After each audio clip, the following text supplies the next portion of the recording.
कालू कौवा चील रानी के घर में काम किया करता था। रानी चील आज पक्षियों में भोजन बांट रही थी।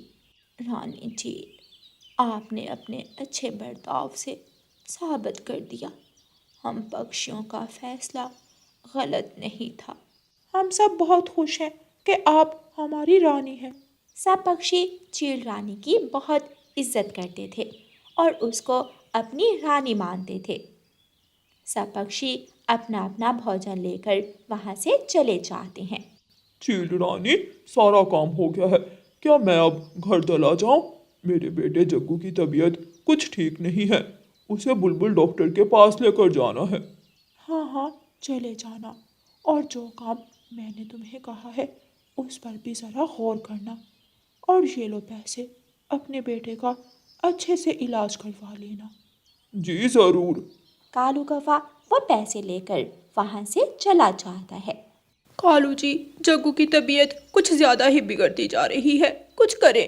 अगर मेरे बेटे को कुछ हो गया तो मैं भी जिंदा नहीं रह पाऊंगी। गौरी, मैं अभी जग्गू को बुलबुल डॉक्टर के पास लेकर जाता हूँ, तुम परेशान मत हो, हमारा बेटा जल्द ठीक हो जाएगा।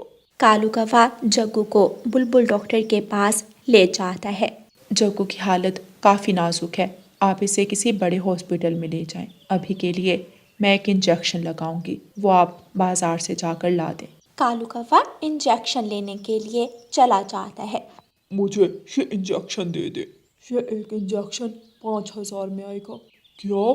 5,000? इतना महंगा? थोड़ा कम कर ले। ये कोई सब्जी या फ्रूट नहीं है जिसके दाम मैं कम कर लूँ। हमें भी इतने ही महंगे पड़ते हैं। लेना है तो लो, वरना वक्त ज़ाया मत करो। मैं अभी आता हूँ। कालू कौवा परेशान हाल रानू चिड़िया के पास जाता है। कालू भाई, ये ले, मेरे पास तो सिर्फ ये 1,000 रुपये हैं जो मैंने मुश्किल वक्त के लिए बचा कर रखे थे। शुक्रिया रानो बहन, आपने इतनी ही मदद कर दी मेरी। कालू कौवा पैसे लेकर वहाँ से चला जाता है। कालू कौवा तोते के पास जाता है। मेरे पास तो पैसे नहीं है, अगर होते तो मैं ज़रूर आपकी मदद कर देता। कालू कौवा वहाँ से चला जाता है। फिर कालू कौवा चील रानी के पास जाता है। चील रानी, प्लीज मेरी मदद करें, मेरा बेटा मर रहा है, प्लीज मेरी मदद करें। मदद तो मैं कर दूंगी, मगर तुम्हें मेरा काम करना होगा। मैं कल ही आपका काम कर दूंगा। आप मुझे बस कुछ पैसे दे दें, मेरा बेटा बहुत बीमार है। रानी चील कालू कौवे को पैसे दे देती है। कालू कौवा उन पैसों से इंजेक्शन खरीदता है और बुलबुल डॉक्टर के पास जाता है। बुलबुल डॉक्टर वो इंजेक्शन जग्गू के लगा देती। कालू जग्गू को घर छोड़ने के बाद नदी पर जाता है। नदी पर एक छोटा चिड़िया का बच्चा बैठा हुआ था। ये लो छोटे पक्षी, कैंडी खा लो, बहुत मजेदार है ये कैंडी। चिड़िया का छोटा पक्षी वो कैंडी लेकर खा लेता है। जैसे ही वो कैंडी खाता है वो बेहोश हो जाता है। कालू कौवा उसे उठाता है और बोरी में डाल लेता है। कालू कौवा उसे लेकर चील की तरफ चला जाता है। रास्ते में उसे रानो चिड़िया मिलती है। कालू भैया, ये क्या है आपके पास? ये मैं वो कुछ आलू, हाँ आलू लेकर जा रहा हूँ। ये आलू हैं, ये चील रानी ने मंगवाए हैं। अच्छा ठीक है, लेकिन आप इतने घबराए हुए क्यों हैं? कुछ नहीं, मुझे थोड़ी जल्दी है, मैं चलता हूँ। कालू कौवा वहाँ से चला जाता है। चिड़िया का बच्चा, कालू, तुमने तो मेरा दिल खुश कर दिया। जब से मैं ये रानी बनी हूँ, आज मांस खाऊंगी। आज तो मज़ा ही आ जाएगा। जाओ, अब तुम जाओ यहाँ से। चील रानी, मुझे अपने बेटे को बड़े हॉस्पिटल लेकर जाना है, अगर थोड़े पैसे और मिल जाते तो। अगर तुम्हें पैसे और चाहिए तो मुझे भी पक्षी और चाहिए होंगे। ठीक है चील रानी, मैं ले आऊँगा। कालू कौवा चील रानी से पैसे लेकर वहाँ से चला जाता है। यूं ही दिन गुजरते गए। एक दिन रानू चिड़िया और तोता नदी पर पानी पीने जा रहे थे। कालू कौवा नदी पर बैठा हुआ था। कीकी बेटा, ये लो कैंडी। मेरी मम्मा ने मना किया है, किसी से कोई चीज़ लेकर नहीं खाते। ये कैंडी बहुत मज़ेदार है, खा लो। मैं तुम्हारी मम्मा का दोस्त हूँ और तुम्हारे पापा और मैं तो बचपन से दोस्त हैं। कीकी कालू कौवे से कैंडी लेकर खा लेता है। कुछ ही देर में कीकी बेहोश हो जाता है। कालू कौवा कीकी को बोरी में डाल लेता है। तोता और रानू चिड़िया ये सब देख लेते हैं। मैं इस कालू कौवे को छोड़ूंगा नहीं। नहीं तोते भैया, रुक जाओ, देखते हैं ये पक्षियों को आखिर लेकर जाता कहाँ है और क्या करता है। मुझे लगता है कुछ दिन पहले जो चिड़िया का बेटा गायब हुआ था उसमें भी इसी का हाथ था। कालू कौवा कीकी को लेकर रानी चील के पास चला जाता है। तोता और रानू चिड़िया ये देखकर हैरान रह जाते हैं। तोते भैया, जल्दी से सब पक्षियों को बुला कर लाओ ताकि सब इस मकार रानी चील का असल चेहरा देख सकें।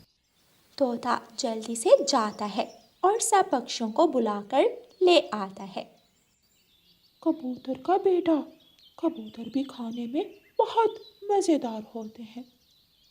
मेरा बेटा। कबूतर की आंखों में आंसू आ जाते हैं। मकार चील, छोड़ दो मेरे बच्चे को, दूर हट जाओ।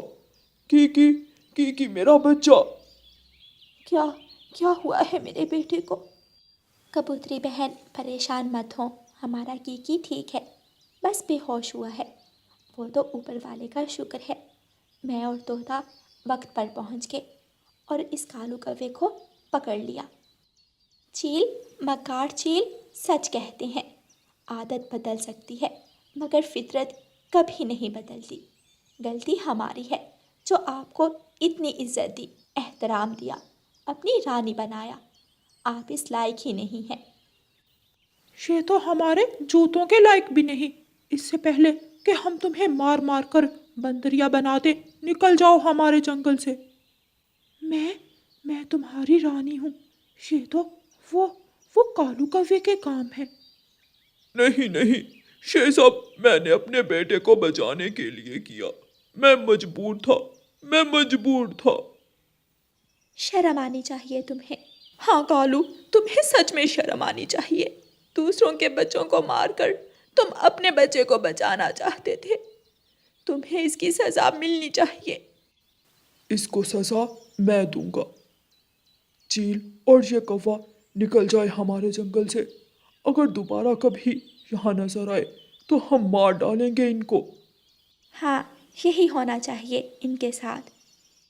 फिर सब पक्षी मिलकर कालू कौवे और चील रानी को जंगल से निकाल देते हैं।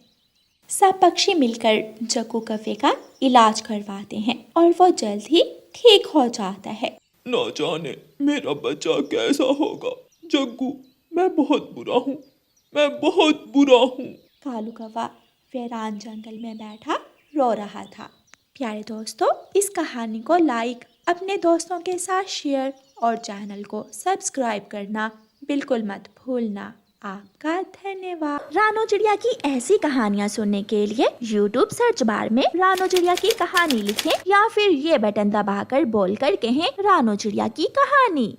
पहाड़ों वाले जंगल में एक मानो चिड़िया नाम का गरीब लकड़हारा रहा करता था, जो मेहनत से लकड़ियाँ काट कर अपने घर का गुजारा किया करता था। वो बहुत ही नेक और रहमदिल था। मानो चिड़ा घने जंगल में लकड़ियाँ काट रहा था। थोड़ी ही देर में वो कुछ लकड़ियाँ काट लेता है और शहर वाले जंगल की तरफ लकड़ियाँ बेचने के लिए चला जाता है। रास्ते में उसे एक बिल्ली दिखाई देती है जो झाड़ियों में फंसी हुई थी। बिल्ली मदद की गुहार लगा रही थी।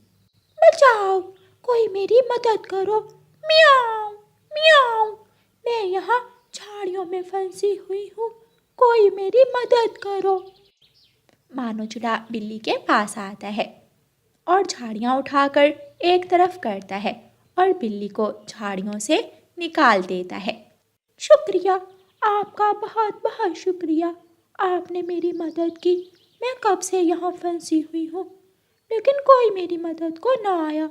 मियाओ मियाओ। मैं आपके घाव पर पट्टी बांध देता, लेकिन मेरा घर यहाँ से बहुत दूर है। मुझे शहर वाले जंगल जाना है अभी। मियाओ, इसकी ज़रूरत नहीं, मैं अपनी माँ के पास जा रही हूँ। थोड़ी दूर ही मेरी माँ का घर है। मैं खुद चली जाऊँगी। आपका बहुत बहुत धन्यवाद। मियाऊं। बिल्ली म्याऊं म्याऊं करती हुई वहाँ से चली जाती है और मानो चिड़ा अपनी लकड़ियाँ उठाकर शहर वाले जंगल की तरफ चला जाता है। मम्मा, आज आप काम पर ना जाएं। मेरे सर में बहुत दर्द हो रहा है। गुड़िया बेटी, अगर मैं काम पर ना गई तो आपके स्कूल की फ़ीस कैसे देंगे? क्योंकि आपके पापा को लकड़ियाँ बेचकर कुछ ख़ास मुनाफा होता नहीं। अगर हम दोनों मिलकर काम नहीं करेंगे तो घर के अखराजात पूरे करना मुश्किल हो जाएंगे। आप तो मेरी प्यारी बेटी हो, ऐसे ज़िद नहीं करते। ठीक है मम्मा, लेकिन आप जल्दी वापस आएंगी? हाँ ठीक है, मैं जल्दी वापस आ जाऊंगी।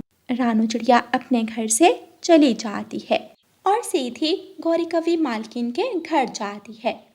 गौरी कवि पूरे जंगल में सबसे अमीर कवि थी, लेकिन वो बहुत घमंडी और जालिम कवि थी। गौरी मालकिन, आपको चाय बना दूं पहले या सफाई कर लूं?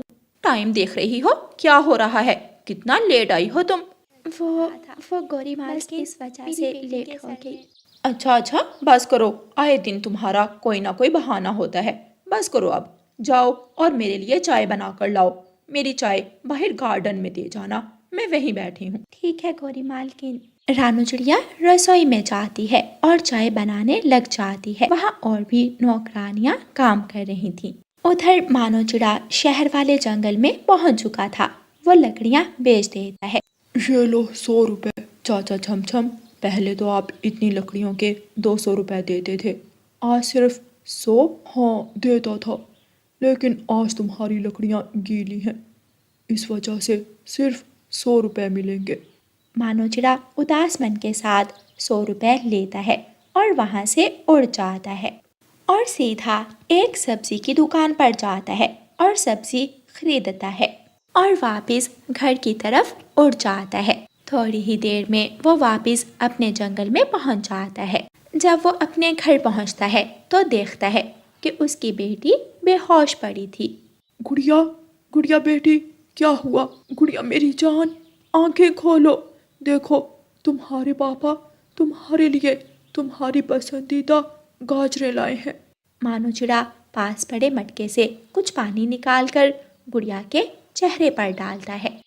पापा, आप आ गए? पापा, मेरे सर में बहुत दर्द हो रहा है। रानू को जाकर बुलाना होगा मुझे, लेकिन गुड़िया घर में अकेली है, इसे घर छोड़कर कैसे जाऊं? इतने में दरवाजे पर दस्तक होती है। मानो चिड़ा दरवाजा खोलता है तो सामने हरियाली तोती खड़ी थी। हरियाली बहन, आप थोड़ी देर मेरी बेटी के पास रुक सकती हैं? मैं रानू को बुलाकर अभी आता हूँ। मानो भाई, क्या हुआ है? आप इतना घबराए हुए क्यों हैं? क्या हुआ है? मानो हरियाली को सारी बात बताता है और वहाँ से उड़ जाता है। गौरी बाहर गार्डन में बैठी चाय पी रही थी। रानो भी पास में झाड़ू लगा रही थी। रानो सारी सफाई करने के बाद गौरी के पास आती है। गौरी मालकिन, क्या अब मैं जाऊँ? मुझे आज जल्दी जाना है। मेरी बेटी की तबीयत ठीक नहीं है। कोई जल्दी छुट्टी नहीं होगी, चुपचाप अपना काम करो जाकर। गौरी मालकिन, अगर आपके बेटे की तबीयत खराब हो तो क्या आप अपने बेटे के बारे में परेशान नहीं होंगी? गौरी को रानो चिड़िया की इस बात पर गुस्सा आ जाता है और वो पास पड़ी छड़ी उठाकर रानो चिड़िया को मारने लगती है। मनहूस मारी, मेरे बेटे के बारे में फिर ऐसी बात करोगी? मानो दूर खड़ा ये सब देख रहा था। वो जल्दी से वहाँ आता है। काली कवि, छोड़ दो मेरी पत्नी को। मैंने सुना था कि तुम बहुत जालिम हो, आज देख भी लिया। काली कवि, डरो ऊपर वाले से। बस निकल जाओ यहाँ से। और रानो, तुम मुझे अपनी मनहूस शक्ल फिर कभी ना दिखाना। वो पति पत्नी वहाँ से उड़ जाते हैं और बुलबुल डॉक्टर के पास जाते हैं। बुलबुल डॉक्टर, चलें, जल्दी से हमारे साथ चलें, मेरी बेटी की तबीयत बहुत ख़राब है। अच्छा, मैं अपना बैग उठा लूँ। बुलबुल डॉक्टर अपना बैग उठाती है और वह सब वहाँ से उड़ते हैं। रास्ते में मानो चिड़े को किसी के रोने की आवाज आती है। वो सब वहाँ रुकते हैं। रानो, आप बुलबुल डॉक्टर को लेकर घर चलें, मैं अभी आता हूँ। रानो बुलबुल डॉक्टर को लेकर घर चली जाती है और मानो चिड़ा आवाज का पीछा करता है। मेरी मदद करो, कोई है, मेरी मदद करो। मानो चिड़ा पास जाता है तो देखता है कि एक सांप दर्द से करहा रहा था। मानो चिड़ा डर भी रहा था, लेकिन फिर भी वो पास जाता है तो देखता है कि सांप की पूंछ में एक कांटा चुभा हुआ था। मानो चिड़ा पीछे से जाकर वो कांटा निकाल देता है और जल्दी से वहाँ से उड़ने लगता है तो सांप उसे आवाज़ देता है। मेरी बात सुनो, मैं आपको कोई भी नुकसान नहीं पहुंचाऊंगा, मेरे पीछे पीछे आओ। मानो चिड़ा डरता हुआ सांप के पीछे पीछे उड़ता है। वो सांप मानो चिड़े को गुफा के अंदर ले जाता है। मानो चिड़ा वहाँ जाकर हैरान हो जाता है क्योंकि वो गुफा हीरों और सोने से भरी हुई थी। यहाँ से अपनी ज़रूरत के अनुसार सोना और हीरे ले लो। तुमने मेरी मदद की और मैंने तुम्हारी। जाओ, वो संदूक ले जाओ और अपनी किस्मत बदल लो। मानो चिड़ा खुश हो जाता है और वहाँ से एक संदूक उठाकर अपने घर की तरफ चला जाता है। मानो जी, इस संदूक में क्या है? हमारी किस्मत। क्या मतलब? मानो वह संदूक खोलता है तो रानो और उसकी बेटी गुड़िया हैरान हो जाती हैं। मानो जी, ये सब कहाँ से आया? फिर मानो अपनी पत्नी रानो चिड़िया को सारी बात बताता है। रानो, अब आपको गोरी जैसी किसी भी घमंडी कवि के घर जाकर काम करने की ज़रूरत नहीं होगी। अब हम खुशी से अपना जीवन गुजारेंगे और बाकी गरीब पक्षियों की मदद करेंगे। गुड़िया भी अब ठीक हो चुकी थी और चिड़ियाओं का वो परिवार खुशी खुशी का जीवन बिताता है।